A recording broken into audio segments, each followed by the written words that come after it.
안녕하세요. 남산 듣는 유튜브의 진행자 디지털 라운지의 박지혜 인사드립니다. 10월 18일은 문화의 날인데요. 방송, 잡지, 영화 등 대중매체의 사회적 가치를 새롭게 하고 문화예술진흥에 관련된 행사를 하는 날입니다.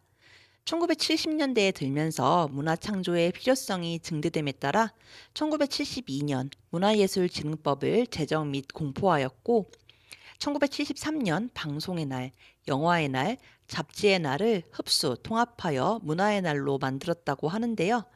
처음 만들었을 때는 매년 10월 20일이었으나 2006년부터 10월 세 번째 토요일로 개정되었다고 합니다. 한편 문화의 날과 별개로 문화가 있는 날이 있는데요.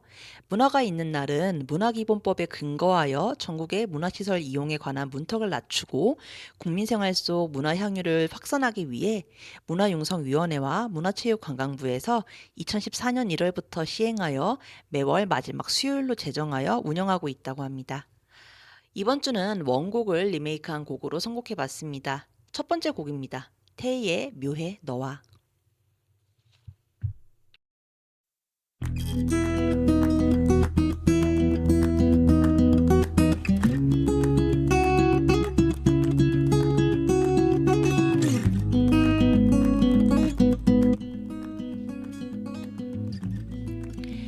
그러면 메인 코너 사서가 들려주는 책 이야기를 진행하도록 하겠습니다. 오늘도 저와 함께 이야기를 나눌 사서를 소개하도록 하겠습니다. 안녕하세요. 안녕하세요. 남산도서관 디지털 라운지 사서 안수빈입니다. 오늘도 잘 부탁드립니다. 본격적인 대화에 앞서 오늘 이야기 나눌 책에 관해 소개하려고 하는데요. 바로 조현영 작가님의 연표로 보는 서양음악사입니다. 조현영 작가님은 피아니스트이자 예술 강의 기획 아트앤소울 대표이신데요.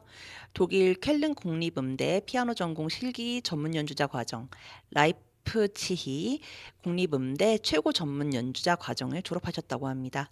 대학에서 피아노 전공 실기 및 예술 철학, 음악 교육학을 강의했고 서울 시립교향악단 월간지 SPO, 광주일보 등 여러 매체에서 칼럼을 쓰셨는데요. 저서로는 여기 18세기, 음악이 하고 싶어요. 클래식은 처음이라. 오늘의 기분과 매일의 클래식, 음악도시기행, 조현영의 피아노 토크 등이 있다고 합니다. 현재 동서식품 사보 삶의 향기에 칼럼을 쓰고 있으며 전국의 교육연수원과 국가공무원 인재개발원, 서울시 인재개발원 등 여러 기관에서 클래식 인문학 강의를 진행하시는데요. 네이버 오디오 클립 조현영의 All About 클래식도 진행하고 있으십니다. 책의 연은글에 따르면 작가님은 음악을 들으면 들을수록 음악의 역사에 대한 전체적인 지식이 없이 음악 감상을 한다는 것은 코끼리 다리만 만져보고 그 세계를 이해한다는 것과 같다는 사실을 절실하게 느끼게 되셨다고 합니다. 그래서 이 책을 집필해야겠다는 의지를 불태우게 되었고 대학 및 여러 기관에서 클래식의 전반적인 역사부터 음악 감상, 피아노 문헌, 교수법, 음악 철학 등 여러 과목을 강의하면서 서양 음악사에서 꼭 알아야 할 작곡가를 100명으로 추리셨다고 하는데요. 작곡가를 시대별로, 사조별로 연관지어 정리하셨다고 합니다. 그래서 고대부터 중세, 르네상스까지 원전 음악을 정리했고 바로크, 고전, 낭만, 현대 순으로 분류하여 언제든지 꺼내서 읽기 쉬운 책으로 쓰려고 하셨다고 하는데요. 너무 유명한 작곡가에 대해서는 내용을 많이 쓰지 않음으로써 한 작곡가에게만 편중되지 않도록 최대한 동시대의 다른 작곡가들을 많이 소개하셨다고 합니다. 책에서는 작곡가마다 대표하는 음악을 QR코드로 소개하고 있는데요. 어느덧 찾아온 가을, 책에서 소개하는 클래식과 함께 올해 유난히 더웠던 여름을 정리하고 남은 2025년에 대한 계획을 정리하는 시간이 되셨으면 좋겠습니다. 이 책은 크게 5부로 구성이 되어 있는데요. 1부 음악의 처음, 고대부터 르네상스까지, 2부 바로크 음악, 3부 고전 음악, 4부 낭만 음악, 5부 현대 음악으로 구성이 되어 있습니다. 순서대로 살펴보려고 하는데요. 수빈 사서님은 어떤 내용이 인상적이셨을까요? 네, 저는 이 책을 읽으면서 그리스 로마 시대 조각이나 문학 같은 경우 머릿속에 생각나는 작품이 꽤 있지만 음악은 그렇지 않다는 것을 새삼 깨닫게 되었는데요. 책에 따르면 음악은 그림과 달리 보이지도 손에 잡히지도 않는 추상 예술이면서 한 번 연주되면 사라지는 시간 예술이라고 합니다. 악보라는 기록이 남긴 하지만 그마저도 악보를 읽을 줄 아는 사람만이 이해할 수 있는 예술이기도 한데요. 기록의 형태로 남은 악보가 진정한 음악으로 인정받기 위해서는 소리의 형태로 울려야 한다고 합니다. 그렇다면 음악이라는 단어는 어디서 생겨난 것일까요? 영어로 뮤직인 음악은 그리스어 무시케라는 단어가 어원이라고 하는데요. 무시케는 그리스 신화에 나오는 신들의 왕 제우스와 기억의 여신 문네모신의 사이에서 태어난 9명의 여신들인 무사가 다루는 기술과 예술을 말한다고 합니다. 이 9명의 여신들은 각기 담당하는 분야가 달랐는데요. 역사, 점성술, 비극, 희극, 무용, 연애시, 음악, 서정시, 찬가를 담당했다고 합니다. 우리가 지금 음악이라고 부르는 뮤직은 음악뿐만 아니라 시와 연극, 미술, 역사, 춤 등 모두를 포함하고 있기에 음악 속에서 이 모든 것들을 느낄 수 있다고 합니다. 그런데 위에서 잠시 언급했던 것처럼 고대나 중세의 음악, 르네상스 음악을 들어본 경험은 거의 없는데요. 미술에서의 르네상스는 많은 기록과 작품이 있는 반면 음악은 기록할 수 있는 악보 체계가 완벽하게 완성되지 못했기 때문에 그렇다고 합니다.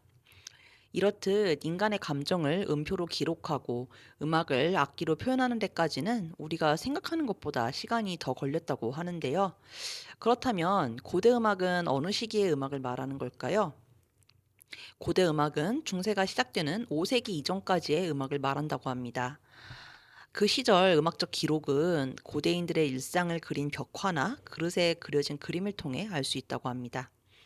인간이 탄생하면서 몸 자체에서 가지고 태어나는 목소리는 음악이 처음인 성악입니다. 동굴에 그려진 벽화를 보며 추측한다면 돌이나 동물의 뼈 같은 것을 부딪혀 소리내는 타악기와 북 종류의 악기, 동물 뼈에 구멍을 내서 공기를 통과하는 관악기, 말의 꼬리털을 이용하여 문지르면서 탄생한 현악기 등이 있으나 이 중 최초의 악기를 추정하기는 어렵다고 합니다. 가장 오래된 음악 기록은 우가리트, 현재 시리아의 지중해 연안에 위치했던 고대 도시에서 발견된 기원전 1400년경의 노래라고 합니다.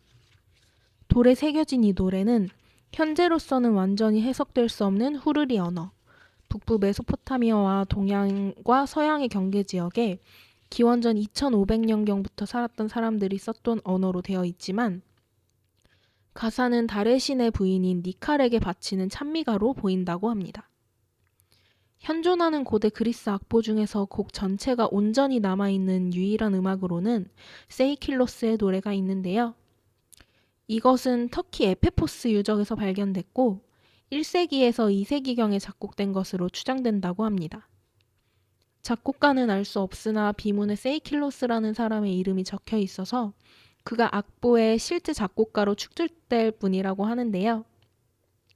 가사 내용에 대해서는 다양한 해석이 존재하는데 세이킬로스가 죽은 아내 에우테르페를 추모하기 위한 내용이거나 서정시 부분을 담당했던 무사 에우테르페를 찬양하는 노래라는 해석이 대체로 많다고 합니다. 다음은 중세시대의 음악인데요.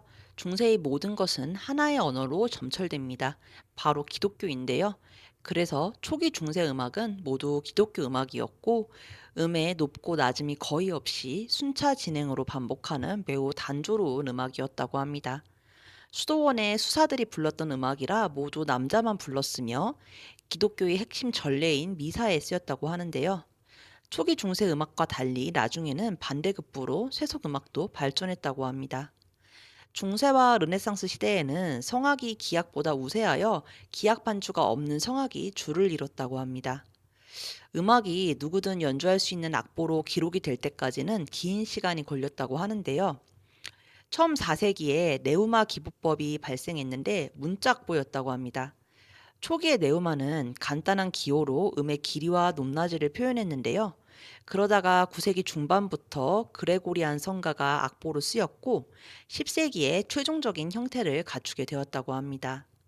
11세기에 이탈리아 아레초 마을에 사는 수도사 귀도가 4개의 평행선을 긋고 선과 칸으로 음고를 분별, 계명창법으로 음정과 음계의 관념을 세웠는데요. 우리가 지금 사용하고 있는 오선보는 이렇게 시작됐다고 합니다. 13세기에는 고정음가, 리듬의 차이를 분별할 수 있게 되었고 14세기에는 음의 분할 체계가 확립되었는데요. 그래서 대부분의 성가는 9세기에서 14세기에 만들어졌을 거라고 추정한다고 합니다. 15세기에는 종이에 악보를 베끼기 시작하며 16세기에는 음표 머리를 둥글게 표시하고 17세기마다 마디표가 생겼다고 하는데요. 그 시절 악보를 가질 수 있는 건 특권이었기 때문에 기보법의 발명에도 불구하고 대부분의 음악은 암기 또는 즉흥적으로 연주되었다고 합니다. 그래서 누가 연주를 하든 같은 음악이 연주될 때까지는 한참의 시간이 걸렸다고 합니다. 그러면 바로크 시대로 넘어가도록 하겠습니다. 우리가 보통 클래식이라고 여기고 듣는 음악이 바로 바로크부터인데요. 바로크 음악의 특징은 첫 번째, 전 시대의 르네상스 음악이 절제된 음악이라면 바로크는 꾸밈음도 많고 멜로디도 화려하며 웅장합니다. 두 번째, 미술에서도 밝고 어둠이 극명하게 대비되듯 바로크 음악은 멜로디와 반주가 아주 대조적으로 흐릅니다. 세 번째, 장단조의 조성음악이 탄생함으로써 음악이 무엇인가를 확실하게 느끼게 합니다. 네 번째, 바로크 시기 이후로 다양한 음악의 형식이 등장합니다. 오페라가 이 시기에 탄생하며 우리가 지금 주로 듣는 협주곡, 실내악, 푸가, 소나타 등의 기악 음악이 자리를 잡습니다. 책에서는 바로크 시대의 여러 음악가를 다루고 있는데 저는 그 중에서 바흐가 인상적이었습니다. 서양 음악의 기초를 확립한 요한 제바스티안 바흐는 65년의 인생 동안 성실함으로 무장된 음악적인 능력과 뛰어난 도전 정신으로 후대 음악가들에게 모범을 보였다고 하는데요. 바흐의 작품 중 평균율 클라비어 곡집 1권은 1권의 클라비어는 독일어로 피아노라는 뜻이고 건반악기를 말한다고 합니다. 이 작품은 바흐가 아들들의 교육을 위해 교육용으로 작곡한 곡이라고 하는데요. 바흐는 이 음악을 단순히 돈을 벌기 위해 상업적인 목적으로 쓴 곡이 아니라 음악을 사랑하며 절실하게 음악을 배우고 싶은 음악가들을 위해 작곡했다고 표지에서 밝혔다고 합니다. 후에 로베르트 슈만은 일용할 양식을 대하듯 바흐의 푸가를 매일 연습해야 한다고 강조했다고 하는데요. 바흐는 후대의 음악가들에게 작곡이란 이런 것이다 라고 길을 제시했으며 음악사에 있어서 커다란 성우로 존경받고 있다고 책은 말하고 있습니다. 저는 바로크 시대 음악가 중에서 게오르크 프리드리히 핸델이 인상적이었습니다. 핸델은 바흐와 같은 해인 1685년에 태어나서 비슷한 시기에 활동했던 바로크 작곡가인데요. 핸델은 독일의 중부 도시 할레에서 태어났지만 여러 곳을 전전하며 살았다고 합니다. 바흐가 평생 독일을 떠나지 않고 살았던 것과는 반대되는 삶인데요. 할레는 바흐의 고향 아이제나흐에서 2시간 정도 떨어진 동부 독일의 시골 마을이었지만 바흐와 핸델은 생전에 한 번도 만나지 못했다고 합니다. 핸델은 고향 할레에서 항구 도시 함부르크로 간 뒤 다시 이탈리아로 갔다가 북독일 도시 하노버에서 선제후를 모시는 음악가로 살다가 영국에서 평생을 지냈는데요. 1726년에 영국에 귀화하여 46곡의 오페라와 23곡의 오라토리오, 교회 음악은 물론 많은 기악 음악 작품을 남겼다고 합니다. 교육적인 효과와 지적인 면을 강조한 바흐의 음악과는 달리 핸델의 음악은 사람들의 귀를 기울이게 하는 대중적인 요소가 많다고 하는데요. 대표적인 곡으로는 관현악 모음곡 왕국의 불꽃놀이, 오라토리오 메시아, 오페라 리날도 등이 있습니다. 네, 다음은 고전 음악입니다. 시대별 기준으로 볼 때 고전 음악, 클래식은 바로 그 다음에 등장하는 고전 시기를 말한다고 하는데요. 고전이라 불리는 클래식은 18세기 중반부터 19세기 초까지 유행한 그림, 문학, 음악 등의 다양한 예술 장르를 말하는데 고전주의 시대는 음악사에서 최고의 전성기라고 할 수 있다고 합니다. 이전 시대인 바로크에서 물려받은 음악 기법들을 더욱 발전시켰고 부족하거나 엉성한 부분은 채워나갔다고 하는데요. 고전주의의 가장 중요한 변화는 프랑스 시민혁명과 계몽주의의 영향을 받으며 대중들이 음악을 가까이 할 수 있는 기회가 늘어나 듣기도 연주하기도 쉬운 음악으로 자리를 잡은 점이라고 합니다. 대중들이 이해하기 쉽도록 멜로디가 간단해졌고 교향곡, 현악 사중주, 협주곡 등의 형식이 완성되어 집에서도 쉽게 악보를 보며 악기를 연주할 수 있는 실내악 장르가 발달했다고 하는데요. 이탈리아에서 오페라를 중심으로 발달한 음악이 독일어를 사용하는 중부 유럽 독일과 오스트리아로 중심지를 옮기게 되었다고 합니다. 저는 고전 음악 작곡가 중에서 볼프강 아마데우스 모차르트가 인상적이었습니다. 모차르트는 4살 때 이미 어떤 소리든 듣고 따라서 연주할 수 있었고, 5살 때 악기를 연주하고 작곡을 했으며, 6살부터 누나와 함께 온 유럽을 돌아다니며 음악적 기량을 뽐냈다고 합니다. 아버지 레오폴트와 유럽의 여러 국가를 경험하고 짤츠부르크에서 궁정음악가로 자리 잡았지만 콜로레도 대주교와 마찰이 심했다고 하는데요. 모차르트는 25살에 교양을 떠나 가난하지만 자유로운 음악가를 고집하며 오스트리아의 수도이자 당시 음악의 메카였던 빈에서 활동하게 되었습니다. 모차르트는 수많은 사람들에게 희망과 자유와 웃음을 전달하면서 오페라, 협주곡, 피아노 소나타와 다른 독주 악기 소나타, 그리고 여러 실내악 등 600여 곡이 넘는 명곡을 탄생시켰는데요. 책에서 소개하고 있는 모차르트 교향곡 25번 4단조 K183은 모차르트가 작곡가로 명성을 알리게 된 첫 곡이라고 합니다. 책과 함께 들어보시면 좋을 것 같습니다. 네, 저는 베토벤이 인상적이었는데요. 베토벤은 일생을 결핍의 삶을 살았는데 음악 신동이라 불리는 모차르트와 비교하면 부모의 사랑도 타고난 재능도 부족했다고 합니다. 무엇보다 베토벤에게 가장 커다란 부재는 청각상실이었는데요. 좌절한 그는 32살의 나이에 자살을 계획하기도 했다고 합니다.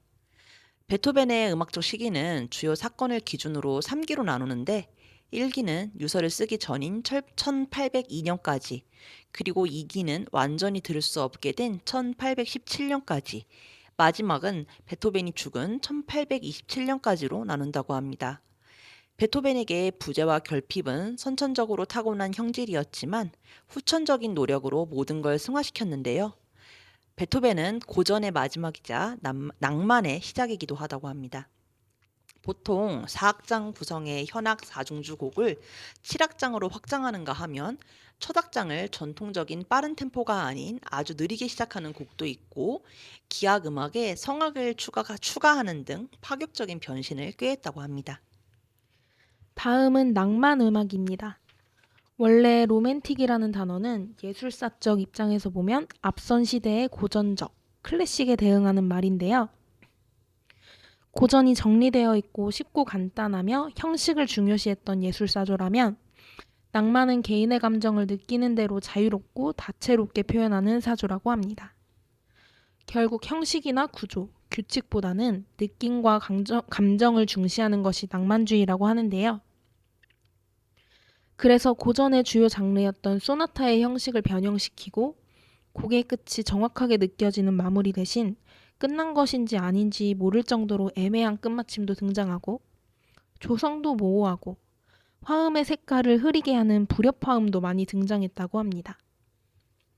낭만주의의 가장 큰 특징은 다양한 예술 장르가 서로 결합하고 어울리며 제3의 예술을 만들어냈다는 것인데요.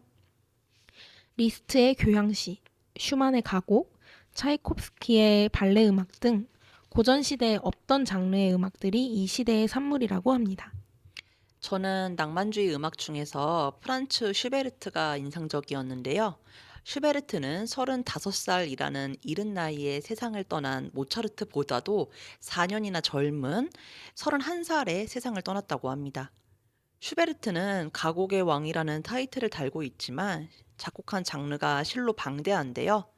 피아노 소나타도 23곡이나 작곡했고 악기별로 독주 소나타와 삼중주, 현악 사중주, 그리고 교향곡도 미완성 교향곡까지 포함하면 9곡이나 된다고 합니다. 슈베르트는 한 곡을 진지하고 끈덕지게 작곡하는 유형보다는 이 곡 저 곡 악상이 떠오르는 대로 곡을 완성하는 사람이었다고 하는데요. 600여 곡이 넘는 가곡을 작곡한 것만 봐도 그의 머릿속에 수많은 악상이 떠올랐음을 미루어 짐작할 수 있습니다. 저는 프레데리크 쇼팽이 인상적이었습니다. 폴란드 태생의 작곡가이자 피아니스트인 쇼팽은 피아노의 시인으로 불리는데요. 쇼팽은 폴란드의 수도 바르샤바 근처의 젤라조바 볼라에서 프랑스어를 가르치는 프랑스인 아버지 니콜라 쇼팽과 폴란드인 어머니 유스티나 사이에서 태어났습니다. 일찍부터 음악의 재능을 나타내서 8살에 궁전에서 첫 대중 연주회를 열었다고 하는데요. 쇼팽은 교향곡도 피아노를 제외한 다른 악기의 소나타도 거의 작곡하지 않고 오로지 피아노 곡만 작곡했다고 합니다. 200여 곡 넘게 피아노만을 위해 작곡했다는 건 정말 대단한 일인데요. 쇼팽의 우아한 선율덕인지 그의 음악은 지금까지도 낭만적인 순간에 사람들의 귀를 사로잡는다고 책은 말하고 있습니다. 마지막으로 현대음악입니다. 통상적으로 우리가 사용하는 현대음악이라는 단어는 19세기 후반 또는 20세기 초반부터 현재까지의 음악을 의미하는데요. 현대음악은 그 어느 때보다도 다양한 음악 기법과 양식이 등장한다고 합니다. 또한 다원주의와 불협화음, 무조성, 불규칙, 파괴 등을 당연하게 여기는 음악이기도 한데요. 그래서 현대음악은 누군가에게는 공감과 감동을 주는 예술이지만 누군가에게는 한없이 듣기 힘든 소음일 수도 있다고 합니다. 보편적인 기준이 더 이상 존재하기 어렵고 경계가 없는 무경계의 음악들도 대거 등장하는데요. 인상주의나 표현주의 같은 현대 미술과 관련이 깊다고 하니 현대 미술과 동시에 감상하는 것도 좋은 방법이라고 책은 말하고 있습니다. 자, 이제 메인 코너를 마무리할 시간이 왔습니다. 수빈 사서님, 오늘 남산 듣는 유튜브를 방문하신 소감이 어떠신가요? 음악의 기원부터 현대음악까지 흐름을 한 번에 알 수 있는 시간이어서 좋았습니다. 네, 다음에도 방송을 진행하는 저희와 듣는 여러분께 좋은 영향을 끼칠 수 있는 책을 들고 오겠습니다. 그러면 이제 오늘 코너의 마지막을 알리는 음악을 들려드리려고 하는데요. 수빈 사서님, 혹시 준비해 오신 곡이 있으실까요? 이번 주에는 원곡을 리메이크한 곡을 선곡한다고 하셔서 찾아봤는데요. 조정석의 아로아로 정해봤습니다. 그러면 수빈 사서님이 선곡해 주신 조정석의 아로하 들으면서 이번 코너 마치도록 하겠습니다. 감사합니다. 감사합니다.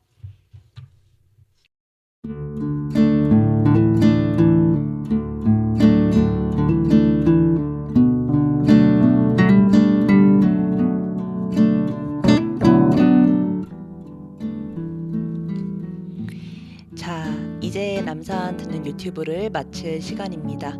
20분이 어떻게 흘렀는지 모를 정도로 순식간에 흘러갔는데요. 마무리 코너로 여러분께 그림책 한 권을 소개하려고 합니다. 바로 피터 레이놀즈 작가님의 그림책 마음을 담은 연주인데요. 이 책의 주인공은 라지입니다. 어린 라지는 누르는 대로 소리가 나는 피아노가 신기했고 건반을 눌러서 자기가 원하는 소리를 낼 수 있다는 게 마음에 들었습니다. 집안에 울려 퍼지는 감미로운 선율은 라지 아버지의 귀에도 닿았는데요. 아버지는 라지가 피아노를 배우지 않고도 아름다운 연주를 할 수 있다는데 놀랐습니다. 깊이 감동한 아버지는 라지의 재능을 키워주기 위해 피아노 선생님을 구했는데요. 선생님은 라지가 만들어낸 소리를 종이 위에 그릴 수 있다는 것을 가르쳐 주었습니다. 소리는 종이 위에 그려진 줄 위에 걸렸습니다. 라지는 음표가 마치 동물원 쇠창살 뒤에 갇혀 바깥 세상을 그리워하는 동물들 같다고 생각했습니다. 라지의 피아노 실력은 좋아졌지만 라지는 피아노를 치는 일에 점점 실증이 났고 마침내는 피아노를 보기만 해도 지긋지긋해졌는데요. 결국 라지는 피아노를 접었습니다. 시간이 흘러 성인이 된 라지는 도시로 떠났는데요. 그러던 어느 날 라지는 아버지의 건강이 좋지 않다는 연락을 받고 아버지를 뵈러 갔습니다. 라지는 자신이 아버지에게 해드릴 것이 없는지 물었습니다. 아버지는 말씀하셨습니다. 나를 위해 피아노 연주를 해주겠니? 라지는 울림 페달을 밟고 오랫동안 떠나 있었던 세계로 빠져 들어갔습니다. 달콤한 음이 속삭이듯 흘러나왔습니다. 그것은 온 마음을 담은 연주였습니다. 마지막 곡으로 정은지, 서인국의 커플 함께 들으며 인사드리겠습니다. 다음에 다시 만날 때까지 모두 건강하고 행복하시길 기원하겠습니다. 지금까지 남산도서관 박지혜였습니다. 감사합니다.